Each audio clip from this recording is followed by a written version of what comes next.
Olá, meus irmãos, muito boa noite a todos vocês, a graça e a paz do Senhor Jesus, amém? Você já deve imaginar o que fazer agora, né? Abrir a sua Bíblia no livro de Eclesiastes.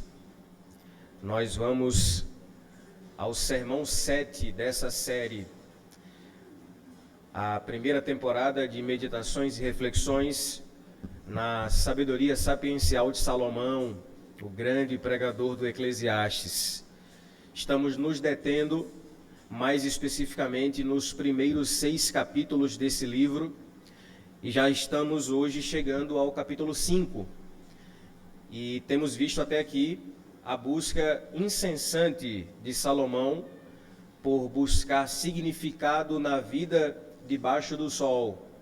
E até agora, o que temos visto é Salomão mostrando que nada faz sentido em uma perspectiva do mundo sem Deus. E é interessante que a busca de Salomão, ela vai se dando à medida em que a gente vai lendo. Salomão já buscou nos prazeres, já buscou na sabedoria, já buscou em diversos aspectos se há sentido na vida. De modo que nós podemos dizer que Salomão não tem deixado pedra nenhuma, ele está revirando todas a busca de sentido e de significado da vida debaixo do sol. E até agora, o que temos percebido é que em cada uma dessas buscas, Salomão, o pregador, o rei pregador, tem dito que nada é sólido, tudo é líquido, nada faz sentido, só que ele vai chegar no capítulo 5.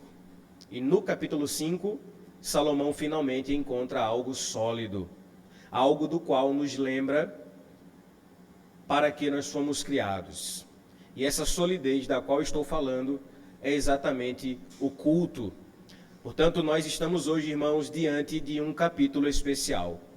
Depois de analisar todas as questões líquidas, a vaporosidade do mundo, finalmente Salomão vai se achegar e perceber algo sólido que é o culto que fazemos ao Senhor. E, portanto, eu gostaria de falar sobre a adoração sólida em um mundo líquido. Qual a visão que o autor de Eclesiastes tem a respeito do culto, da adoração, disso aqui que nós fazemos? Qual a importância disso nas palavras de Salomão? Vejamos então, Eclesiastes 5, versículos 1 a 7, nos diz assim a palavra de Deus: guarda o pé quando você entrar na casa de Deus. Chegasse para ouvir é melhor do que oferecer um sacrifício de tolos, que fazem o mal sem se dar conta. Que a sua boca não se precipite, nem se apresse o seu coração em pronunciar uma palavra diante de Deus. Porque Deus está nos céus e você aqui na terra. Portanto, sejam poucas as suas palavras. Porque das muitas preocupações vêm os sonhos, e do muito falar, as palavras tolas. Quando você fizer algum voto a Deus, não demore a cumpri-lo, pois ele não se agrada de tolos. Cumpra o voto que você fez. Melhor é não fazer o voto do que fazer e não cumprir. Não consinta que a sua boca o leve a pecar, nem diga ao mensageiro de Deus que foi descuido. Por que fazer com que Deus fique irado por causa do que você diz e deixar que ele destrua o que você fez? Porque como na multidão dos sonhos há vaidade, assim também nas muitas palavras. Portanto, tema a Deus. Vamos a mais uma palavra de oração? Nosso Deus, te louvamos pela solidez da tua palavra, que nos mostra que em um mundo líquido há fortaleza no que fazemos semana após semana aqui enquanto culto. A nossa oração é que o Senhor nos ajude falando ao nosso coração, através da tua bendita palavra, Senhor. Fala conosco, essa é a nossa oração, por Cristo Jesus. Amém e amém. Em 1977, a banda Kansas lançou uma música que se tornou um hino da fragilidade da vida. O nome da música é Dust in the Wind, em uma tradução livre significa pó ao vento. A letra é interessante, ela diz mais ou menos o seguinte: tudo que somos é pó ao vento, o mesmo velho som, apenas uma gota de água em um oceano sem fim. Tudo que fazemos desmorona, embora nos recusemos a ver. Nada dura para sempre, apenas a terra e o céu. E a canção conclui-se no refrão dizendo: tudo é pó ao vento. Perceba como essa canção, ela descreve exatamente aquilo que Salomão vem dizendo até aqui em Eclesiastes. Nas palavras de Salomão, tudo é vaidade, vapor, fumaça. De modo que o sucesso, as conquistas, a glória humana, no final também tudo se desfaz. Portanto, não é à toa que essa música ficou marcada como uma das mais melancólicas da história do rock, porque ela vai expressar esse sentimento que todos nós temos de que sim, a vida é breve, ela é passageira e, no fundo, instável. Esse, portanto, meus irmãos, é o retrato do mundo líquido em que nós vivemos. E por mais que a gente tente agarrar as coisas criadas, elas acabam escorrendo entre os nossos dedos como vento, como pó. Vivemos, portanto, em um mundo líquido. Mas eis aqui a grande diferença. Para nós cristãos, essa não é a última palavra. Enquanto o mundo canta que tudo é pó ao vento, nós nos reunimos em um culto como esse para afirmar algo sólido, algo eterno, que não se desfaz com o tempo. O culto, meus irmãos, que prestamos aqui domingo após domingo, é o nosso grito de solidez em um mundo líquido. É o momento em que proclamamos, como disse o salmista no Salmo 146:10, o Senhor reina para sempre. E essa estabilidade do trono de Deus é revelada no nosso culto. Portanto, em meio a um mundo em que tudo se desfaz, em um mundo que nos lembra a todos os dias que tudo é pó, tudo é vento, a adoração pública nos lembra que o Senhor Deus é rocha firme e que nele não há sombra nem variação. Aqui está a pergunta que esse texto de Eclesiastes nos obriga a fazer. Será que a adoração que prestamos ao Senhor, ela é sólida? Ela é verdadeira? Ou será apenas uma performance em um mundo líquido e que se acostumou com tais performances? Sim, meus irmãos, repito, é verdade, nós vivemos em tempos líquidos, onde tudo é volátil, superficial, tudo se desfaz rapidamente. Status, imagens, curtidas, aparências, mas a adoração é o exato oposto disso. A adoração nos conecta a algo sólido e eterno. E sabe por quê?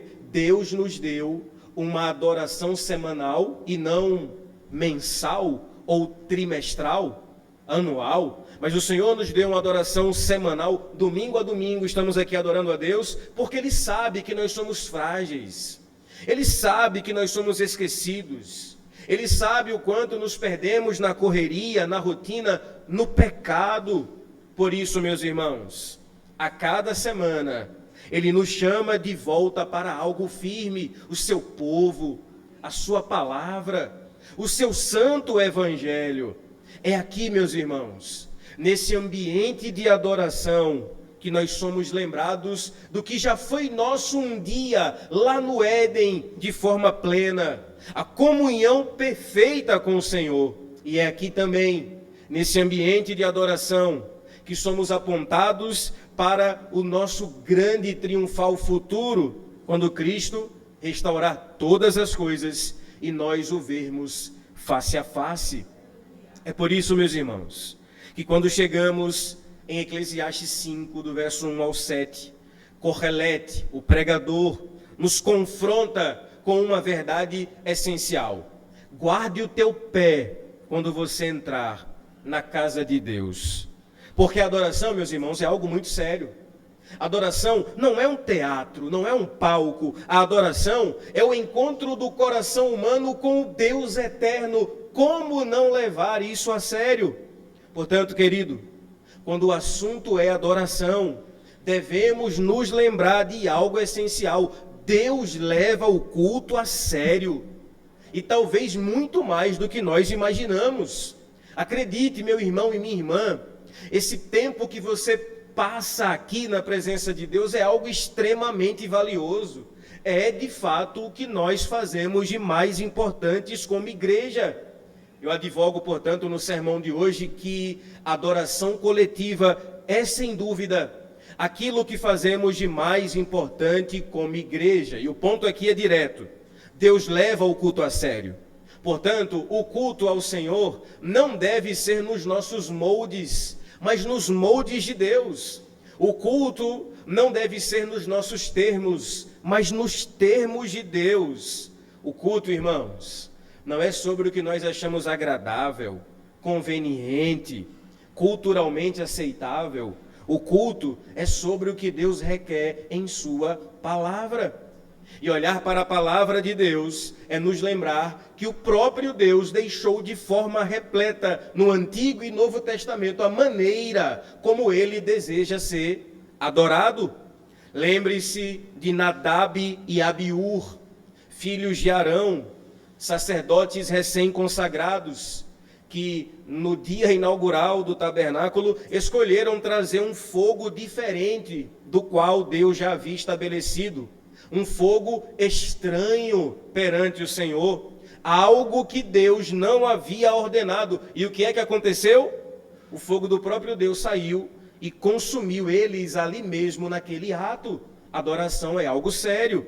E para você não pensar que isso é apenas algo do Antigo Testamento, lembre-se de Ananias e Safira, Novo Testamento, Atos capítulo 5. No momento do culto, ao trazerem a sua oferta, eles mentiram contra o Espírito Santo e o resultado foi fatal. A Bíblia diz que eles caíram mortos diante da congregação. Agora, perceba aqui algo importante. Cada um desses terríveis atos de julgamento ocorreu no início de uma nova era de adoração. Nadab e Abiú, no momento inaugural do tabernáculo, Ananias e Safira, no momento inaugural da igreja primitiva, de modo que o recado aqui é claro: desde o princípio, em cada nova etapa da história de redenção, Deus quis demonstrar a todas as gerações que a adoração é algo sério, santo e deve ser levado com toda reverência. Por isso, meus irmãos, que se nós queremos de fato compreender o texto que lemos aqui, Eclesiastes 5, precisamos falar sobre o princípio regulador do culto. Para nós cristãos, especialmente cristãos reformados, este princípio é valioso e inegociável. O princípio regulador do culto é aquele princípio que identifica que no culto só deve haver aquilo que Deus mesmo ordenou na sua palavra. Nada mais, nada menos. Como disse o pastor Emílio Garofalo Neto em seu comentário de Eclesiastes, o princípio regulador do culto nos lembra que o culto continua sendo coisa séria. No entanto, cada vez mais, nós vemos igrejas transformando o culto em espetáculo de diversão, em busca de empolgação, entretenimento, estão trazendo toda sorte de fogo estranho, práticas que não são ordenadas por Deus, em vez de se manterem firmes naquilo que Ele mesmo já estabeleceu em sua palavra. E assim nós vemos pregação sendo substituída por teatro, apresentações de dança tomando lugar da proclamação da palavra, músicas com letras rasas, antropocêntricas, que colocam o homem no centro, distante das escrituras, sendo cantadas ao invés de hinos e salmos conforme a escritura revela. Mas não é apenas isso, meus irmãos. Igualmente perigoso é o culto meramente formal que prestamos. Aquela liturgia fria, automática, feita de qualquer jeito, sem coração. É quando a pessoa já está acostumada a ir à igreja, a participar dos rituais, a participar dos cultos, ela fala as palavras certas na hora certa, diz amém no final da adoração, mas o coração não é transformado porque não há entrega. não há transformação genuína. Houve apenas presença física e ausência espiritual. E talvez seja duro ouvir isso, mas muitas vezes, irmãos, nós somos esse tipo de pessoa. Quantas vezes tentamos prestar atenção no culto, mas passamos metade do tempo pensando na semana seguinte, na segunda-feira, nas preocupações, nos negócios, nos problemas, no jogo do time que não acabou ainda. Quantas vezes estamos aqui, mas o coração não está? Quantas vezes estamos aqui fisicamente, mas espiritualmente longe? É para esse tipo de pessoa que o pregador diz: guarde o teu pé quando você entrar na casa de Deus, porque a adoração é algo sério.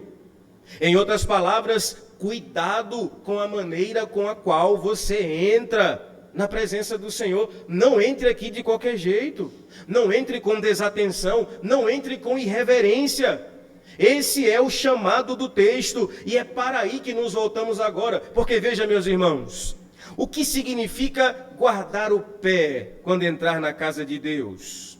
Significa, em outras palavras, que no contexto judaico, a qual o correlete, o pregador, está inserido, a ideia de guardar o pé não é apenas física, mas espiritual, de modo que o pé representava a caminhada, o estilo de vida, o modo como a pessoa se conduzia. Guardar o pé, portanto, significava vigiar o coração, vigiar a conduta antes de se aproximar de algo sagrado. Por exemplo, quando Moisés se aproximou diante da sarça ardente, o Senhor disse para ele: tire as sandálias dos teus pés, porque o lugar em que você está é terra santa. Ou seja, sempre houve uma lógica de cuidado, reverência e seriedade diante da presença do Senhor.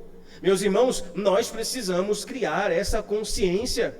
Diante de Deus, nós devemos guardar o nosso pé. Aqui em Eclesiastes, guardar o pé, portanto, significa entrar aqui na presença de Deus com reverência, conscientes do que estamos fazendo e temor, sabendo que o nosso Deus é santo e que ele não pode, portanto, ser tratado como qualquer coisa que a gente trata nesse mundo líquido. Agora, pensemos no nosso próprio tempo. Existe uma maneira certa e outra errada de entrar nos espaços da adoração. Na prática, irmãos, isso não significa apenas como nós atravessamos a porta física da igreja, mas como estamos preparando o nosso coração para a adoração. Será que estamos guardando o coração ou distraídos, indiferentes, sem reverência? Meus irmãos, isso é um desafio maior ainda hoje, porque mesmo quando estamos aqui em um ambiente silencioso e quieto para adoração, o barulho da cultura ainda continua ressoando nos nossos ouvidos. Você está aqui, mas o celular não para de vibrar com notificações. Você está aqui, mas a preocupação com o trabalho da segunda-feira também está aqui com você.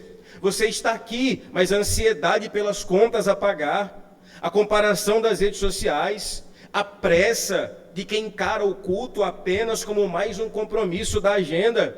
Meus irmãos, o mundo moderno funciona como uma sinfonia de distrações. E a gente vive em meio a uma sociedade onde tudo é rápido, superficial e efêmero. Mas quando entramos na casa de Deus, somos convocados por Ele a desfrutarmos de algo sólido, eterno e estável. É por isso que guardar o pé hoje significa para nós silenciar os barulhos externos e internos e estar diante do Deus Santo, reconhecendo que diante dele toda a nossa afeição deve ser devotada com amor e intensidade. O culto não é mero entretenimento, irmãos. Não é performance. Não é espetáculo religioso. O culto é o encontro do Deus Santo com o seu povo santo. É por isso que o autor de Eclesiastes nos convida a com consciência guardar o pé quando entrar na casa de Deus. Em outras palavras, prepare o seu coração, vigie os seus pensamentos, esteja aqui com reverência, porque o Senhor não é qualquer um, Ele é um Deus santo. Outra ideia equivocada muito comum nos nossos dias é pensar que a adoração é simplesmente tudo aquilo que fazemos todos os dias. E por isso, nessa lógica, não há necessidade de participar do culto público do domingo, porque muitos dizem: eu adoro a Deus no trabalho, eu adoro a Deus no trânsito, eu adoro a Deus quando lavo os pratos, eu adoro a Deus quando eu passeio com minha família. E sim, é verdade, nós devemos glorificar a Deus em todos esses atos e em tudo que a gente faz, mas não devemos confundir essa verdade com a negligência ao culto público, que é de fato um erro grave. Meus irmãos, a Bíblia nos mostra que Deus sempre separou um tempo especial para a adoração coletiva em meio do seu povo. No Antigo Testamento, o dia era o sábado. Após a obra de Cristo, esse dia mudou para o domingo, o dia do Senhor. A ressurreição, o dia da ressurreição, o primeiro dia da semana. Antes, os judeus terminavam a semana adorando no sábado, olhando para a frente, para o descanso que viria. Agora, como cristãos, nós abrimos a semana. Começamos a semana adorando no domingo, porque nós já descansamos na obra de Cristo consumada. Antes, vivíamos na expectativa, agora vivemos na realidade. Graças a Deus pelo seu santo domingo, porque antes caminhávamos na direção do descanso, agora caminhamos a partir do descanso que já nos foi dado. Meus irmãos, isso significa para nós que o domingo não deve ser mais um detalhe da nossa agenda, mas é um marco da aliança de Deus para com o seu povo. É o dia que Deus nos para em meio à correria da semana e nos lembra: vocês pertencem a mim, vocês não são do mundo, a vida de vocês está escondida em Cristo. E é estranho, irmãos, como muitos crentes hoje desprezam o dia do Senhor. Certo pastor aqui no Brasil disse certa vez que se para salvar seu casamento, falte o culto no domingo e vá à praia, vá ao shopping, vá passear. E não, irmãos, 1000 vezes não.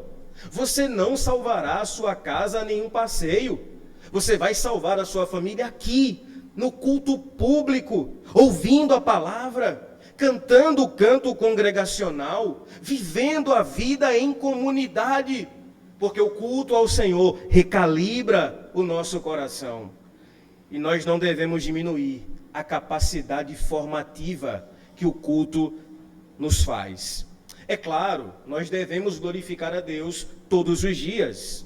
Mas aqui vai uma ilustração que o pastor Emílio Garófalo faz no seu livro. Olha que interessante, ele diz o seguinte: quando você pega um livro para ler e precisa grifar as partes importantes, você obviamente não vai grifar todas as frases, porque se você grifar todas as frases, você não destacou nada, está tudo marcado.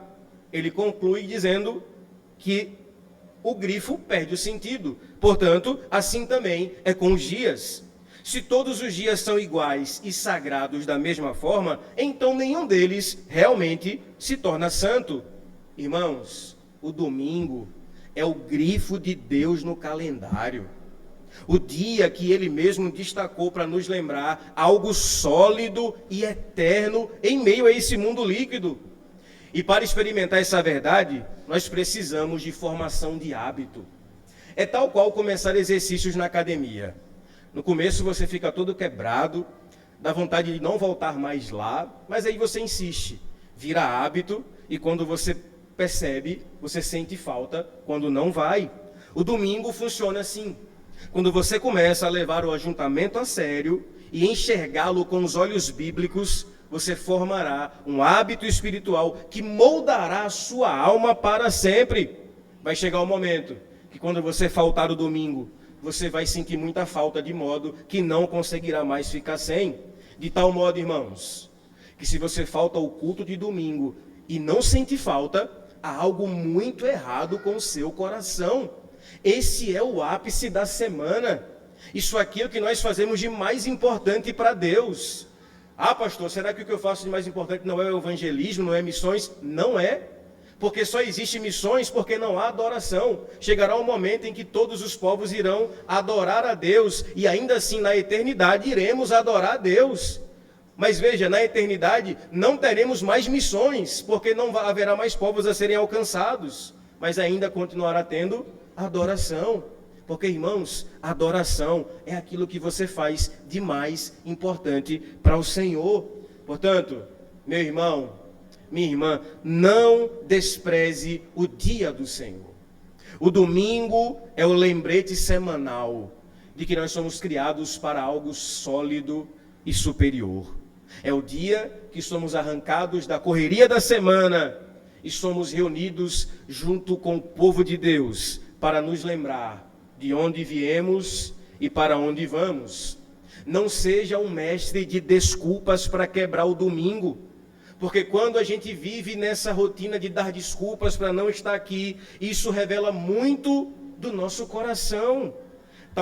De tal modo, meus irmãos, que quando nós negligenciamos o domingo, em outras palavras, nós estamos dizendo, quando alguém fala, eu não tenho tempo para o domingo, na prática, irmãos, nós estamos dizendo que nós não confiamos plenamente que o Senhor pode organizar os nossos outros 6 dias. O domingo é esse lembrete que nós não somos escravos do trabalho. Nós não somos escravos do mercado, da agenda, nem da ansiedade pelo amanhã. É o dia que, como igreja, nos livramos do calendário marcado pelo pecado e somos reordenados na presença de Deus. Nós devemos mais confiar no Senhor do que nas nossas desculpas para guardar ou para não guardar o dia do Senhor. O domingo é tempo redimido dentro do tempo. É um ensaio da eternidade. O domingo, irmãos, é um prelúdio do que nós viveremos de eternidade a eternidade. Esses momentos aqui tão maravilhosos que a gente passa, cantando, louvando, é somente um prenúncio, um prelúdio, um anúncio, uma fagulha de experimentarmos aquilo que faremos de eternidade a eternidade. Agora, não é curioso que você dedica seu tempo ao seu chefe, ao seu gerente, à sua empresa, sem questionar? Você cumpre prazos, aceita demandas extras, se dobra por agenda pesada, mesmo cansado a gente vai, até doente vai, sim ou não? Tem gente que eu conheço que foi trabalhar com Covid na pandemia, mas quando o Senhor, o Criador do tempo, o Redentor da sua vida, lhe pede um dia, apenas um dia para adoração, a gente se justifica dizendo, é pesado demais, não dá para mim. Meus irmãos, o domingo é a maior declaração de liberdade que um cristão pode fazer contra essa cultura escravizada pela pressa. Guardar o domingo é algo contracultural, é dizer que nós confiamos em Deus, de tal modo que Ele pode fazer em 6 dias o que o mundo não pode fazer em 7. Escolha, meu querido, a eternidade, ao invés do imediatismo. Descanse no que Cristo já completou. Redima o seu tempo, começando pela guarda do domingo, não como um peso, mas como um privilégio. Meus irmãos, nós somos privilegiados por essa dádiva de Deus. Andávamos perdidos, sem Deus, sem Jesus. O Senhor nos salvou, nos acrescentou ao seu povo e nos deu um dia de adoração. Seja sincero, se Deus pedisse 7 dias, seria justo? Seria também, mas Ele pede só um. Por que negligenciamos com tanta frequência o dia que é exclusivo de Deus? Não troque o sólido pelo líquido. Não troque o passageiro pelo eterno. Aqui, meus irmãos, na adoração pública, a nossa alma é fortalecida. Salomão continua. A sua perspectiva sobre algo sólido está no culto. E olha o que ele vai dizer, versos 2 e 3. Que a sua boca não se precipite, nem se apresse o seu coração em pronunciar uma palavra diante de Deus. Porque Deus está nos céus e você aqui na terra. Portanto, sejam poucas as suas palavras, porque das muitas preocupações vêm os sonhos, e do muito falar, palavras tolas. Agora o pregador vai passar da importância de ouvirmos para a importância do que falamos no culto. E essa dinâmica é interessante. Ouvir e falar. E a sua mensagem agora é: preste atenção naquilo que você diz no culto. Porque o pregador não está apenas preocupado com a forma com a qual nós entramos na casa de Deus, guardando o pé, mas também a forma com que falamos na casa de Deus. E aqui a advertência é muito clara. Disse ele que a sua boca não se precipite, nem se apresse o seu coração em pronunciar uma palavra diante de Deus. Sejam poucas as suas palavras. Sabe por quê, meus irmãos? Porque as palavras são reflexo do nosso coração. O Senhor Jesus mesmo disse que a boca fala do que está cheio o coração. E na maioria das vezes, a nossa boca no culto se apressa demais. Na maioria das vezes, nós somos imediatistas em se apressar no falar.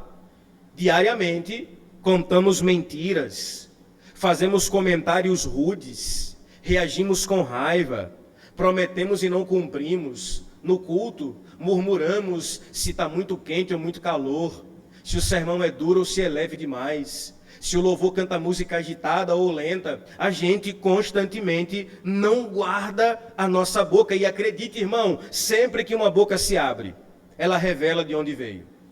Sempre que uma boca fala alguma coisa, ela revela o que carrega o seu coração.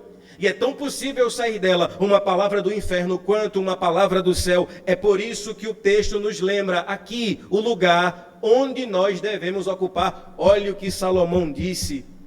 Quando você entrar na casa de Deus, guarde o seu pé e preste atenção no que você fala, porque ele disse: Deus está no céu e você aqui na terra.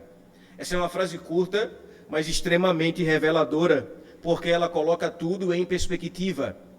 Deus, que é o alvo da nossa adoração, é um ser transcendente, ele está nos céus. Nós, que somos seres limitados, estamos limitados a essa esfera humana. Como é bom, irmão, sermos lembrados disso no culto. O culto é o lugar onde nós somos colocados em nossos devidos lugares. O mundo lá fora exalta a si mesmo. O mundo lá fora prega que você deve ser a sua melhor versão, desenvolver os seus potenciais. Aqui no culto nós lembramos o quão pequeno nós somos e o quão grande o nosso Deus é.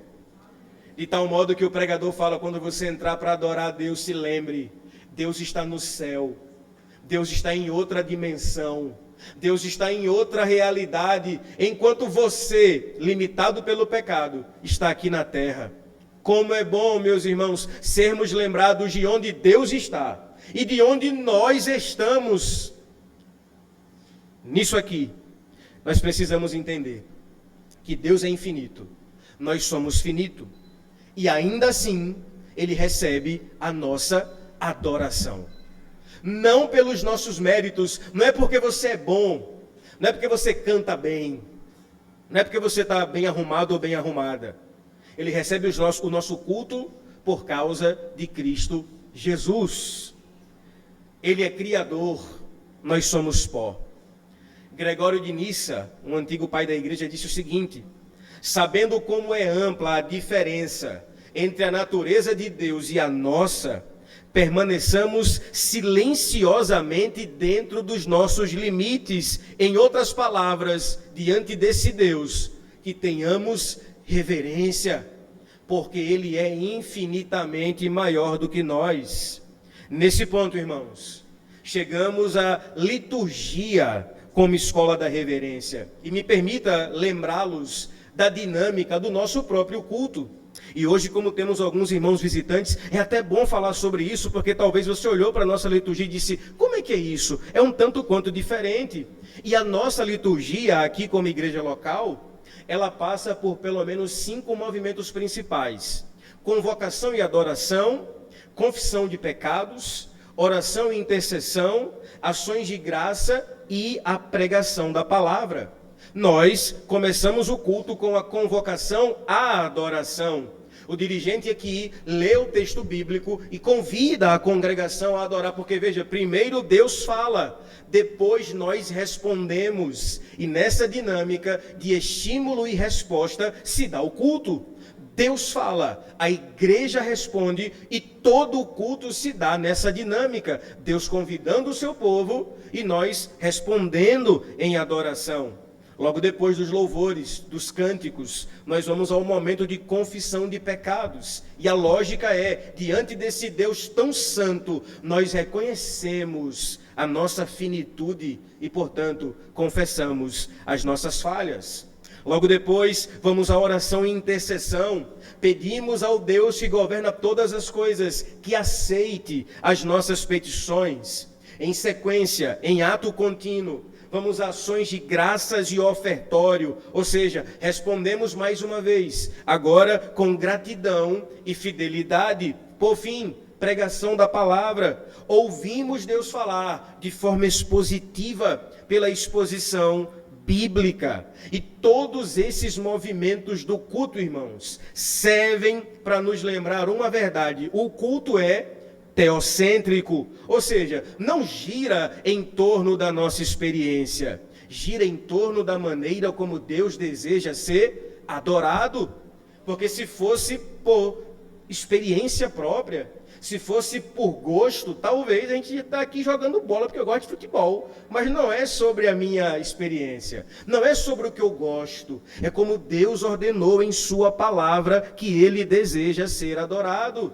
E é interessante como a cultura atual, ela desvaloriza isso em nome de uma cultura de informalidade, do tipo assim, não precisa de liturgia não, chega lá, a gente vê como é que faz. O cara começa a tocar, a igreja começa a cantar e por aí vai. Mas na verdade, meus irmãos, todo esse esquema, essa lógica, esse serviço de culto são lembretes para nós de que o santo aqui não é você, nem eu, é Deus. E, portanto, ele deve ser adorado conforme os padrões bíblicos. Mais que isso, o culto não é um show, não é entretenimento, não é papo de roda que a gente fica aqui batendo e jogando papo fora. Meus irmãos, quando transformamos a adoração em um encontro onde todos falam, cada um conta uma história, vem outro canta uma canção totalmente antibíblica, nós estamos ignorando a advertência bíblica de guardar o pé diante desse Deus santo. Isso aqui é valioso demais, meus irmãos. Isso aqui é muito precioso para que a gente transforme isso aqui em palco para o nosso ego. A Deus toda a honra e toda a glória.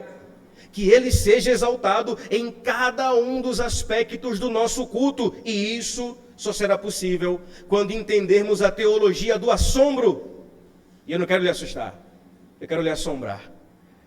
Mas entenda, o assombro aqui não é medo, é a ideia de que diante desse Deus eterno, não tem como não se reverenciar e se maravilhar diante dele. Pegue todos os personagens bíblicos que tiveram um encontro com o Deus Santo e você verá que eles reagiram assombrados.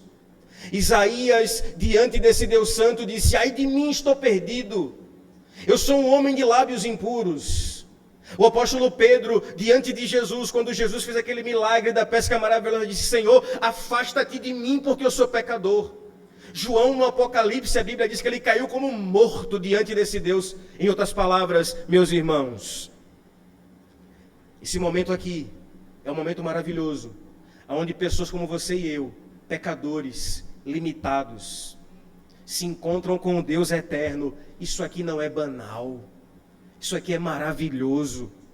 Estar no culto sem o coração presente é mais do que tolice, irmãos, é pecado.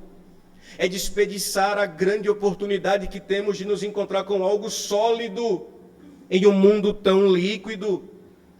Isso aqui, irmãos, vai durar para sempre. Você crê nisso? O nosso culto vai durar para sempre, como eu falei para você. Ainda na eternidade estaremos adorando a Deus em uma outra dimensão totalmente especial.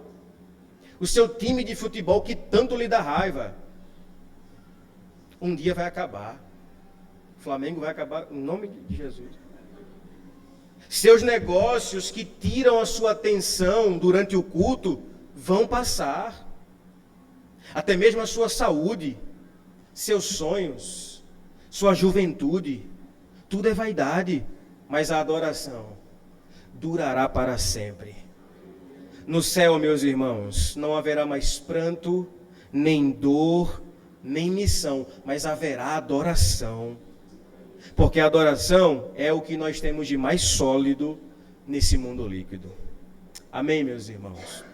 Salomão vai concluir, versos 4 a 7. Disse ele: quando você fizer algum voto a Deus, não demore a cumpri-lo, pois ele não se agrada de tolos. Cumpra o voto que você faz. Melhor é não fazer voto do que fazer e não cumprir. Não consinta que a sua boca o leve a pecar, nem diga ao mensageiro de Deus que foi descuido. Por que fazer com que Deus fique irado por causa do que você diz e deixar que ele destrua o que você fez? Porque como na multidão dos sonhos há vaidade, assim também nas muitas palavras. Portanto, tema a Deus. Salomão continua analisando os aspectos sólidos do culto, e aqui vai revelar mais um deles: o peso dos votos diante de Deus. E o pregador não poderia ser mais direto, disse ele: quando você fizer algum voto a Deus, não demore a cumpri-lo. Cumpra o que você fez. Na cultura de Israel, irmãos, os votos não eram incomuns. As pessoas faziam promessas a Deus em tempos de angústia, escassez, ou até mesmo em tempos de gratidão, devoção. Lembre de Ana, por exemplo, fez o voto de entregar o seu filho Samuel diante do Senhor. Havia votos ligados ao matrimônio, à consagração de filhos, ao dízimo, à dedicação do templo, e até mesmo votos do nazireado, como Samuel e Sansão. Esses compromissos, eles eram levados a sério, porque eles eram feitos diante de Deus. E hoje, nós também fazemos votos. O que é o nosso pacto de membros? Quando nos tornamos membros, assinamos um pacto em que declaramos conformidade em sermos membros de uma igreja local. O que o pregador está falando aqui é que você seja um homem e uma mulher de palavra. Porque é melhor não prometer nada a Deus do que prometer e não cumprir. Porque palavras vazias não revelam só irresponsabilidade, mas também desonram a santidade de Deus. E isso aqui, irmãos, é um espelho para a nossa realidade. Vamos ser honestos aqui. Todos nós já prometemos muito mais do que cumprimos. Sim ou não? E eu me incluo nessa. Por exemplo, eu costumeiramente prometo orar mais, mas não oro. Costumeiramente eu prometo ler mais a Bíblia, mas eu falho. Costumeiramente prometo santidade, mas eu tropeço.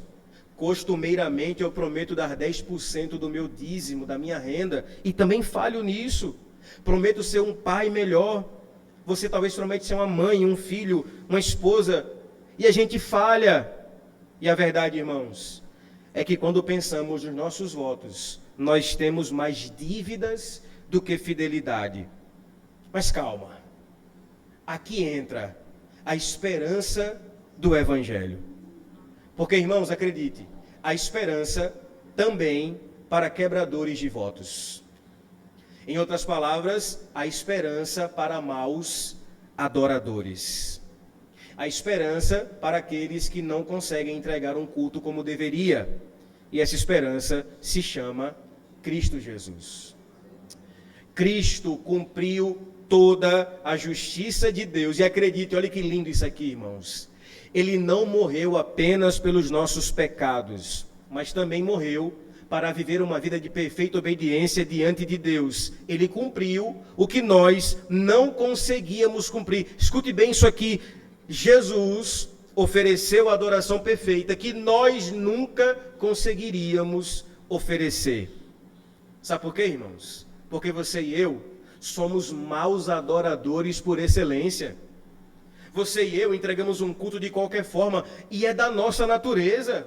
O pecado que habita em nós nos impede de ter vontade de cultuar, de adorar. Mas o autor aos Hebreus, no capítulo 10, versos 19 a 20, disse: tendo, pois, irmãos, intrepidez para entrar no Santo dos Santos pelo sangue de Jesus, pelo novo e vivo caminho que Ele nos consagrou através do véu, isto é, da sua carne. Em outras palavras, o seu culto, o meu culto, o nosso culto só é oferecido e aceitável a Deus, porque Ele é oferecido em Cristo, por Cristo, o nosso grande mediador. Meus irmãos, Deus em sua bondade nos dá o culto semanal como uma âncora que nos lembra algo eterno. É esse momento que nós devemos valorizar. No fim das contas, é um milagre, irmãos, que o Deus Santo aceite o nosso culto. Portanto, graças a Deus por Jesus. Não só os seus sofrimentos nos salvam, mas também a sua obediência, inclusive a sua adoração perfeita, oferecida ao Pai em nosso lugar. Jesus morreu pelos nossos pecados, inclusive os pecados que cometemos no culto, inclusive a nossa má adoração, inclusive essa adoração deficiente que a gente presta a Ele. Repito, você e eu somos maus adoradores por excelência. É olhando para Jesus, autor e consumador da nossa fé, que nós podemos entregar um culto ao Deus Santo e sabermos que esse Deus recebe o nosso culto. Eis aqui a esperança viva do Evangelho, meus irmãos. Do pó viemos, ao pó voltaremos, mas em Cristo não permaneceremos no pó. Diz a Bíblia que naquele grande dia a trombeta soará, os mortos ressuscitarão primeiro, e tudo que é corruptível se revestirá de incorruptibilidade. E essa carne mortal não mais conhecerá a morte, vai se revestir da imortalidade. E então iremos cantar o cântico da vitória, dizendo: aonde está, ó morte, a tua vitória? Aonde está, inferno, o teu aguilhão? É por causa de Jesus que os nossos votos quebrados se ancoram no voto que Ele mesmo fez a Deus, e disse Ele: Pai, daqueles que me destes, nenhum deles se perderá. Você pode descansar nessa verdade aqui essa noite, meu irmão. Você pode descansar na verdade de que o Deus que nos sustenta até aqui é o Deus que não olha para os nossos méritos, porque de fato nós não temos mérito algum. Mas quando Ele olha para nós, Ele primeiro vê Jesus. E por ver Jesus, Ele recebe a nossa adoração. Me permita concluir lembrando de uma expressão que eu ouvi esses dias. Eu não tinha ouvido essa expressão ainda, e talvez você não ouviu. Eu ouvi uma expressão de um professor no seminário falando sobre a expressão muito usada na filosofia moderna, e em especial no mundo corporativo, que é a expressão mundo VUCA. Mundo VUCA. Essa expressão é uma sigla que descreve o cenário global atual. VUCA vem da sigla que significa volátil, incerto, complexo e ambíguo. Volátil porque tudo muda o tempo inteiro e nada é estável. Incerto, porque ninguém consegue prever o amanhã com clareza. O cenário muda em todos os aspectos, seja na política, economia e por aí vai. Complexo, porque as engrenagens do mundo estão cada vez mais intricadas e uma pequena mudança gera efeitos em cadeia. Ambíguo, porque vivemos em um tempo em que nada parece ter significado fixo. Tudo é relativo, até a verdade. Tudo é fluido, tudo é incerto. Quando eu vi isso, eu fiquei impressionado. Porque sem perceber, o mundo moderno só encontrou palavras novas para descrever a mesma realidade que Salomão já havia descrito há milênios atrás, aqui em Eclesiastes. Foi Salomão que olhou para o mundo e falou: é um mundo de vaidade, é um mundo de vento, de fumaça, de pó. Um filósofo moderno, um sociólogo chamado Zygmunt Bauman, ele define esse mundo como a sociedade líquida, em que relacionamentos, valores, ideologias, sonhos, nada se sustenta, mas é exatamente nesse contexto que Deus nos deu algo sólido, o culto. Toda semana, irmãos, quando nos reunimos aqui como igreja, experimentamos um lembrete de que a nossa fé não está na areia, a nossa fé está na rocha firme e inabalável, que é Cristo Jesus. Então, enquanto o mundo gira no mundo VUCA, em volatilidade, incerteza, complexidade, ambiguidade, tudo muda, nada se firma, a nossa âncora no culto é lembrada de que nós estamos firmados em um Deus verdadeiro. É aqui que ouvimos a palavra que não passa, que cantamos louvores ao Cordeiro que já venceu. É aqui, meus irmãos, que nós provamos um pouco da eternidade. Porque é aqui, no culto comunitário, que o Senhor Deus nos prepara para uma realidade de que Ele reinará para sempre. Valorize o culto, querido, porque isso tudo aqui aponta para algo maior, o grande culto escatológico, aonde um dia nós estaremos diante do nosso Deus, e a Bíblia diz que nós o veremos como Ele é. Como não se alegrar com essa verdade, irmãos? Paulo disse que agora nós conhecemos pela metade, profetizamos pela metade, mas um dia nos será revelado por completo. A gente agora vê meio que embaçado, ainda assim, Ele recebe o nosso culto. Portanto, meus irmãos, nesse mundo volátil, nesse mundo quebrado pelo pecado, nesse mundo em que nada se sustenta, até as relações são quebradas, vir ao culto é sermos lembrados da promessa gloriosa, que um dia cantaremos em uma só voz: Santo, Santo, Santo é o Senhor dos exércitos. O culto aqui, meus irmãos, é uma preparação, é um grande ensaio. Diz a Bíblia que naquele grande dia, Ele enxugará de nós toda a lágrima, e nós cantaremos um novo cântico na presença desse Deus. Naquele dia, não haverá distração, não haverá atraso, quando você chega atrasado no culto, não é? Naquele dia, não vai ser aquele aperreio de domingo, que você se arruma e do nada o menino começa a chorar, dá uma dor de cabeça, você tem que se atrasar. Oh, meus irmãos, naquele grande dia, o nosso coração não vai mais estar dividido com essas coisas do mundo.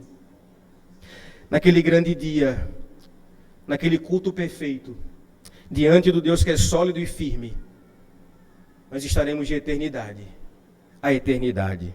Até lá, meu irmão, se agarre ao que é sólido, guarde o seu pé quando entrar na casa de Deus, porque o que fazemos aqui ecoará na eternidade. Amém, meus irmãos? Eu quero convidar você a ficar de pé. Eu espero que essa palavra, ela alcance o seu coração e lhe faça reagir valorizando esse grande ajuntamento. Nós iremos agora participar da ceia do Senhor. E como é bom desfrutarmos de vinho e pão.